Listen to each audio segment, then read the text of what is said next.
अस्सलाम वालेकुम स्टूडेंट जी, welcome back. बिस्मिल्लाहिर्रहमानिर्रहीम। शुरू करते हैं। हम लोग कर रहे थे अपनी एक्सरसाइज जो है ना 1.5।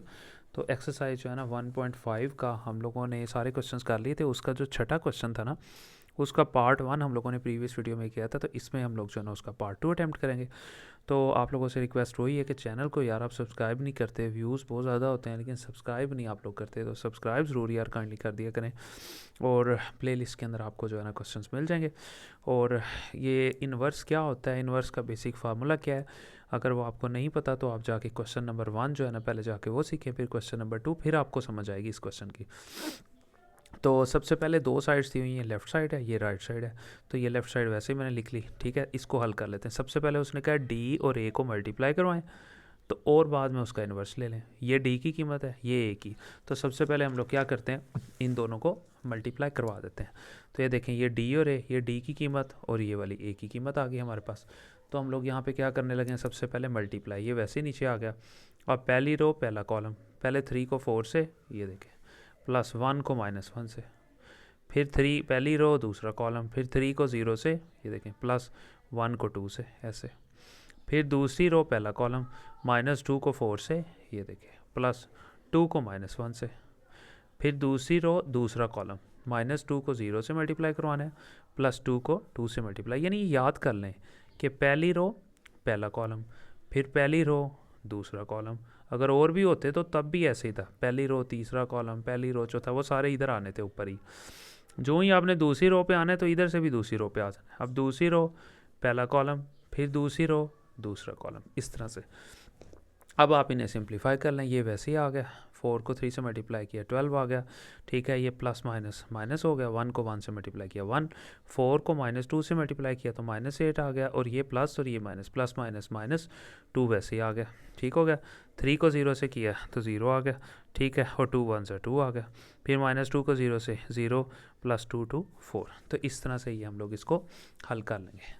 फिर ऐसे सिंपल ये वैसे आ गया, 12 में से 1 निकाल दिया 11, -8 -2 -10 आ गया।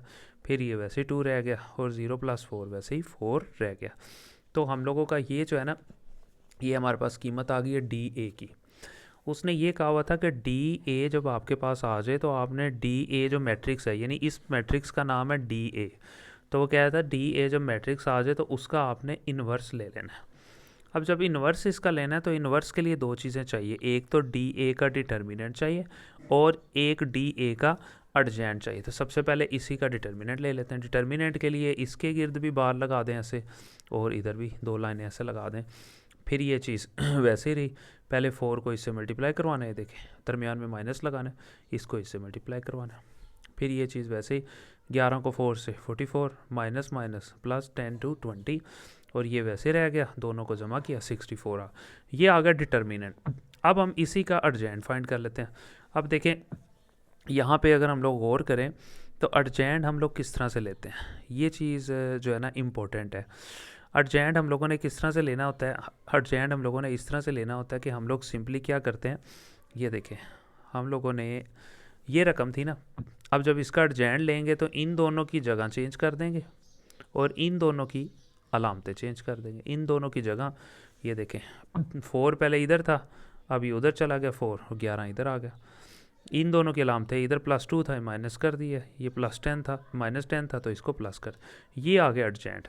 अब देखें डिटर्मिनेंट भी आ गया और डी ए का अर्जेंट भी आ गया। अब इस फार्मूले में पुट कर दें अगर आपने इन्वर्स फाइंड करना है, क्योंकि उसने आपको बोला था ना कि आपने इन्वर्स फाइंड करना है। तो इन्वर्स फाइंड करने के लिए आपको ये फार्मूला होगा, जो भी मैट्रिक्स है उसका इन्वर्स फाइंड करना है, सबसे पहले 1 लिखें, फिर डिवाइड करें इसी मैट्रिक्स का डिटर्मिनेंट और मल्टीप्लाई अर्जेंट ले लें उसी का। ये चीज़ वैसे ही रहेगी, 1 आ गया। डी ए के डिटर्मिनेंट की कीमत क्या थी, पीछे आई थी 64, और अर्जेंट ये वैसे 7 आ गया। फिर ऐसे ही, अब देखें 64 जो है ना डिवाइड हो रहा है, इससे भी, इससे भी, इससे भी और इससे भी डिवाइड करवा दिया। ये देखें अब यहाँ पे आप कटिंग कर लें, 4 1 सा 4, 4 16 जो है ना, ये आपको पता है 64 आ जाएगा। फिर ये 2 1 सा 2, ठीक है, 2 3 6 और 2 2 4, ऊपर माइनस रह गया, 1 रह गया, नीचे 32 रह गया। फिर यहाँ पे 10 ओवर 64 है, इसको भी हम लोग जो है ना काट देंगे सिंपल। अच्छा जी, उसके बाद अगर यहाँ पे ये देखा जाए तो ये चीज़ वैसे यहाँ पे रहेगी, ये 2 के टेबल पे कट जाएगा, यानी 2 5 10 और 2 3 6 2 2 4, ये देखें ये 11 और 64 नहीं कट रहा, तो ये वैसे रह जाएगा।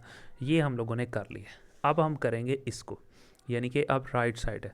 अब राइट साइड पर अगर हम लोग देखें तो हमारे पास उसने कहा हुआ है कि डी इनवर्स को मल्टीप्लाई करवाना है आपने ए इनवर्स से।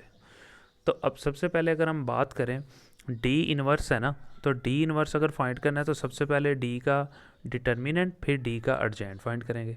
इसी तरह ए इनवर्स अगर चाहिए तो ए का सबसे पहले डिटर्मिनेंट फिर अर्जेंट लेंगे, फिर इनवर्स का आएगा। तो सबसे पहले डी इनवर्स चाहिए तो डी का सबसे पहले आपने कीमत लिख ली, फिर इसका हम लोग जो है ना डिटर्मिनेंट ले लेंगे, दोनों तरफ ये लाइंस लगा के। ये चीज़ वैसे रहेगी, इन दोनों को मल्टीप्लाई करवा दें, 3 और 2 को, दरमियान में माइनस लगाए और -2 को 1 से मल्टीप्लाई करवा दें ऐसे। फिर ये वैसे ही 3 2 6 माइनस माइनस प्लस 2 1 2, ठीक है। ये दोनों को जमा कर लें और आपके पास डी का डिटर्मिनेंट आ जाएगा। तो उसको आपने क्या करना है, यहाँ पे सिंपली लिख लेना है, जैसा कि मैंने लिख लिया। अब डी का अर्जेंट ले लें। अब अर्जेंट में क्या होता है, इन दोनों की जगह चेंज करते हैं, जो कि मैंने ऑलरेडी कर दी है। ये 2 पहले इधर था, अब ठीक है, और ये 3 जो है ना इधर था, तो 3 मैं जो है ना इधर ले आया और 2 यहाँ था वो इधर चला गया। इन दोनों की अलामतें चेंज करनी होती है। ये +1 था, ये माइनस किया, और ये +2 यानी -2 था, तो इसको मैंने क्या कर दिया, सिंपली प्लस कर दिया, ठीक है। यानी कि ये देखें ना, ये मैट्रिक्स था, इन दोनों की जगह चेंज कर दी है, 3 इधर आ गया 2 उधर, और इन दोनों की अलामतें मैंने चेंज कर दी है, यानी कि डी की जो असल कीमत थी उसकी बात हम लोग यहाँ पे कर रहे हैं, सिंपल, ठीक है जी। अब अर्जेंट भी आ गया, डिटर्मिनेंट भी आ गया, इस फार्मूले में पुट कर दें इन्वर्स वाले। जिस चीज़ का इन्वर्स फाइंड करना है सबसे पहले 1 लिखें, फिर जिसका इन्वर्स फाइंड करना है उसका डिटर्मिनेंट लगा लें और साथ में अर्जेंट, फिर 1 लिखें और डी के डिटर्मिनेंट की कीमत पीछे ऊपर अभी फाइंड की थी 8, और साथ में ये अर्जेंट आ गया। अब ये 8 इससे भी डिवाइड हो रहा है, 8 इससे भी डिवाइड हो रहा है, इससे भी, इससे भी, तो सब पे डिवाइड करवा दिया। बस उसके बाद आपने क्या करना है, सिंपली इसको कटिंग करवा दें। अब कटिंग किस तरह से होगी वो भी आप लोगों को पता है, सिंपली, ठीक है जी। अब देखें 2 1 2 2 2 यानी 2 4 8, फिर -1/8 वैसे ही रह जाएगा यहाँ पे, ठीक है। ये चीज़ क्योंकि यहाँ पे माइनस, उसके बाद ये 2/8 था, तो 2 1 2 2 4 8 और 3/8 वैसे ही रह जाएगा। ये हमारे पास आंसर आ जाएगा डी इनवर्स का, ठीक है। तो अब हम बात कर लेते हैं सिंपली ए की। तो अब ए का इन्वर्स फाइंड करना है, तो उससे पहले आप ए का डिटर्मिनेंट, यानी हमने अब क्या फाइंड करना है, ए का इन्वर्स। तो उसके लिए सबसे पहले ए का डिटर्मिनेंट फाइंड करें, दोनों तरफ इस तरह लाइंस लगा के, ठीक है। उसके बाद फिर आपको पता है इन दोनों को मल्टीप्लाई माइनस इन दोनों को मल्टीप्लाई, ये वैसे ही आ गया 4 2 8 माइनस माइनस प्लस 1 0 0, डिटर्मिनेंट हमारे पास क्या आ गया, 8 आ गया। यानी ये डिटर्मिनेंट इस तरह से किया ना, यानी इन दोनों को पहले मल्टीप्लाई किया, दरमियान में माइनस, फिर इन दोनों को, ठीक है। और इसी तरह आप अर्जेंट फाइंड कर लेंगे, इन दोनों की जगह चेंज कर देंगे, 2 इधर है ना, इधर चला जाएगा, 4 इधर आ जाएगा, इन दोनों की अलामतें चेंज कर देंगे, तो हमारे पास ए का अर्जेंट भी आ जाएगा। देखें ये आ गया, बस अब इसमें फार्मूले में पुट कर देंगे। अब ए इनवर्स बराबर किसके है, ठीक है, 1 लिखेंगे और जो भी मैट्रिक्स है उसका डिटर्मिनेंट और साथ में अर्जेंट लिख देंगे, अर्जेंट ऑफ ए। ये चीज़ वैसे अगर डी होता फिर यहाँ पे भी डी, यहाँ पे भी डी, अगर ए डी होता फिर यहाँ पे भी ए डी, यहाँ पे भी ए डी, इस तरह से। ये चीज़ वैसे ही 1 लिखा, ए का डिटर्मिनेंट उसकी कीमत 8 आई थी, ये पड़ी हुई है, वो लिखी, अर्जेंट की कीमत ये दी हुई है, वो लिखती साथ में, दोबारा फिर ऐसे। अब ए इनवर्स वैसे नीचे आ गया, ये 8 इस पे भी डिवाइड होगा, इस पे भी, इस पे भी, इस पे भी, ठीक है जी। तो हम लोगों ने क्या कर दिया, सिंपली यहाँ पे मैंने सिंपली इनको क्या कर दिया, डिवाइड करवा दिया। अच्छा, एक तरीका आपकी आसानी के लिए ना, एक तरीका तो ये है, तो बल्कि आप चाहे इसी तरह कर लें तब भी कोई इशू नहीं है, कोई मसला नहीं है, ठीक है। अब देखें, अब ये 8 इस पे भी डिवाइड हुआ, इस पे भी डिवाइड हुआ, इस पे भी डिवाइड हुआ, इस पे भी डिवाइड हुआ, तो कुछ ये चीज़ आ गई है, ठीक है, ये आप देख सकते हैं। अब ये 2 1 2 2 4 8, फिर ये ऊपर 0 था नीचे 8, ठीक है, फिर ये 1/8 4/8, तो ये 1/8 वैसे रह गया है, 4 1 4 4 2 8, ठीक है। ये वैसे ही 0 हो जाएगा, यानी 0 से जो डिवाइड हो रहा है तो ये वैसे ही 0 हो जाएगा। हमारे पास ये आ जाएगी ए इनवर्स की कीमत आ जाएगी। अब हमारे पास दोनों कीमतें हैं, यानी ए इनवर्स की भी कीमत है और साथ ही साथ हमारे पास डी इनवर्स की भी कीमत है। ये देखें, ये हमारे पास जो कीमत पड़ी हुई थी ना, ये थी डी इनवर्स की, ठीक है। और ये जो हमारे पास कीमत है, ये कीमत है जी हमारे पास ए इनवर्स की, ठीक है जी। अब दोनों की कीमतें हमारे पास ऑलरेडी यहाँ पे मौजूद हैं। तो इसको हम लोग जो है ना सिंपली सॉल्व कर लेंगे। ये 0 से जब डिवाइड होगा तो 0 ही लिख देंगे। इसको आप इस तरह से भी कर सकते हैं, 1/4, फिर है जी 1/8, फिर 0 से जब डिवाइड हुआ 0 रह गया, माइनस भी ख़त्म हो जाएगा, और ये 1/2 वैसे ही रह जाएगा, और मैट्रिक्स को क्लोज कर देंगे। ठीक है जी। तो इसके बाद आपने क्या करना है, दोनों की वैल्यूज़ को मल्टीप्लाई करवा दें सिंपल। ये डी इनवर्स की वैल्यू है, ये ए इनवर्स की वैल्यू है, दोनों को मल्टीप्लाई करवा दें। ये डी इनवर्स का आंसर अभी पीछे आया, ये ए इनवर्स का आंसर आया हुआ था, दोनों को अब मल्टीप्लाई कैसे करवाएंगे, इधर से पहली रो, ये पहला कॉलम, यानी पहले 1/4 को इस 1/4 से मल्टीप्लाई करवा देंगे। ठीक है, तो आपके पास सिंपल यहाँ पे देखें ना, 1/4 को जब आप 1/4 से मल्टीप्लाई करवाएंगे ये आ गया, प्लस 0 को इससे करवा देंगे ऐसे, पहली रो पहला कॉलम, फिर पहली रो दूसरा कॉलम, यानी 1/4 को मल्टीप्लाई करवाएंगे इससे, ये देखें प्लस, और 0 को इससे करवा देंगे, ये देखें। अब दोबारा फिर इसी तरह, अब दूसरी रो पहला कॉलम, यानी इसको पहले इससे करवाएंगे, ये देखें, प्लस इस रकम को इससे करवा देंगे, ये देखें। फिर दूसरी रो दूसरा कॉलम, 1/8 को इस -1/8 से पहले करवाएंगे मल्टीप्लाई, प्लस 1/2 को इस 3/8 से करवा देंगे, इस तरह से।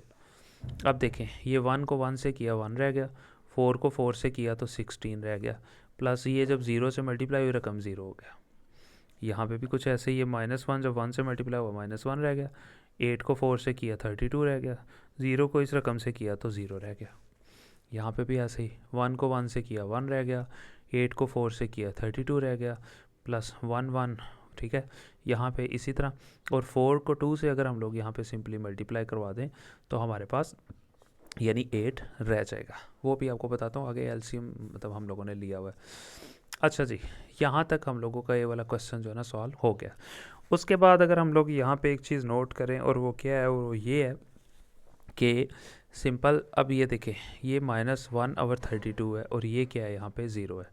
ठीक है, यानी -1/32 और ये 0, तो इसको आप इस तरह से भी डायरेक्ट एलसीएम लेने की ज़रूरत नहीं थी, चाहे आप इसको इस तरह से भी लिख सकते हैं, -1/32 ही लिख सकते हैं इसको। ठीक है, और ये चीज़ भी इसी तरह, ये चाहे आप 0 को यहाँ पे ख़त्म कर दें, क्योंकि 0 की तो कोई इंपॉर्टेंस ही नहीं है। ठीक है, तो सिर्फ क्या लिखते हैं, 1/16 लिखते हैं। ठीक है जी, और इन दोनों में से आप एलसीएम ले लें, ये 32 है और ये 8 है। एलसीएम किस तरह से लेंगे, इन रकम में से, इन दोनों में से जो रकम बड़ी है वो आपका एलसीएम है। एलसीएम आ गया 32। ठीक हो गया जी।